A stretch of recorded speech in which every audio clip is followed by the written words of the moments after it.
Hi guys, welcome back to Kranti recipes. నేను మీ Kranti. So ఈరోజు మన వీడియోలో ఏంటంటే 5 నిమిషాల్లో టేస్టీగా టమాటో రైస్ ఎలా చేసుకోవాలనేది చూసేద్దాం. సో ముందుగా ఇదైతే బ్యాచిలర్స్కి బాగా ఉపయోగపడుతుందని నేను చెప్పగలను. 5 నిమిషాల్లో టేస్టీగా మరియు క్విక్గా రెడీ అయిపోతుంది. సో దీనికి కావాల్సింది ఉల్లిపాయ, 2 బంగాళదుంపలు మరియు 2 పచ్చిమిరపకాయలు. ఇదైతే నేను తక్కువ మొత్తంలో చూపిస్తున్నానండి మీకు. సో ముందుగా కుక్కర్ పెట్టుకొని ఆయిల్ వేసుకొని నేను ఇప్పుడు చూపించినవన్నీ కట్ చేసుకొని వేసుకోవాలి. అలానే 2 టమాటాలు కూడా. ఇంకా మీరు టమాటాలు ఎక్కువ ఫ్లేవర్ మీకు కావాలనుకుంటే వేసుకోవచ్చు. సో దీనికి బిర్యానీ ఫ్లేవర్ తగలాలంటే బిర్యానీ ఆకులు మరియు లవంగం, తర్వాత పువ్వు వేసుకొని ఇవన్నీ అల్లం వెల్లుల్లి పేస్ట్ వేసి కొంచెం మగ్గనివ్వాలి. సో ఇవన్నీ ఇలా మగ్గాలండి. ఇక్కడ కెమెరాలో మీకు అక్కడ పొగ కనిపిస్తుంది, ఇవి బాగా మగ్గినాయి. తర్వాత ఒక కప్ రైస్కి 2 కప్స్ వాటర్ అనమాట. సో ఇట్లా రైస్ని అయితే ముందుగా వాష్ చేసుకొని మనం ఇలా వేసుకోవాలి కడుక్కొని. ఇలా ఇవన్నీ కలిపితే రైస్కి ఏంటంటే అల్లం వెల్లుల్లి పేస్టు, చిన్న కారం, చిన్న ఉప్పు కూడా నేను వేసుకున్నాను.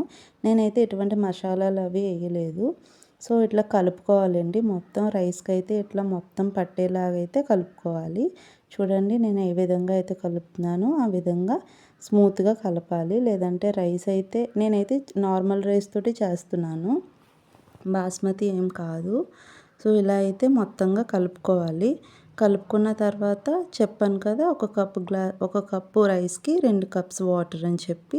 సో ఇలా అయితే నేను మొత్తంగా వాటర్ అయితే వేసుకున్న తర్వాత కుక్కర్ కప్ పెట్టేసేయాలి.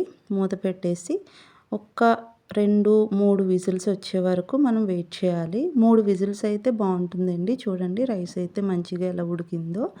సో లెస్ స్పైసీ ఉంటుంది, అలానే టేస్ట్ అయితే చాలా బాగుంటుంది.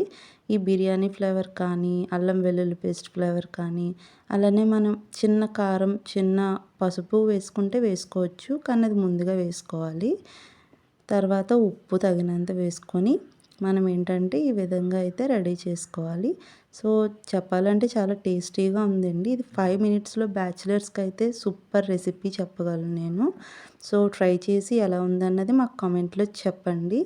నేను ఇంకా ఏదైనా రెసిపీస్ మీకు కావాలి అనుకుంటే కనుక నేను తప్పకుండా చేస్తాను. సో ఇలానే మాకు సపోర్ట్ చేయండి. ఈ రెసిపీ అయితే సూపర్ వచ్చింది. మీరు కూడా ఇంట్లో ట్రై చేసి ఎలా ఉందన్నది మాకు కామెంట్ రూపంలో తెలియచేయండి. మా వీడియో మీకు నచ్చినట్లయితే లైక్ చేయండి, షేర్ చేయండి, సబ్స్క్రైబ్ చేయండి. Thank you for watching.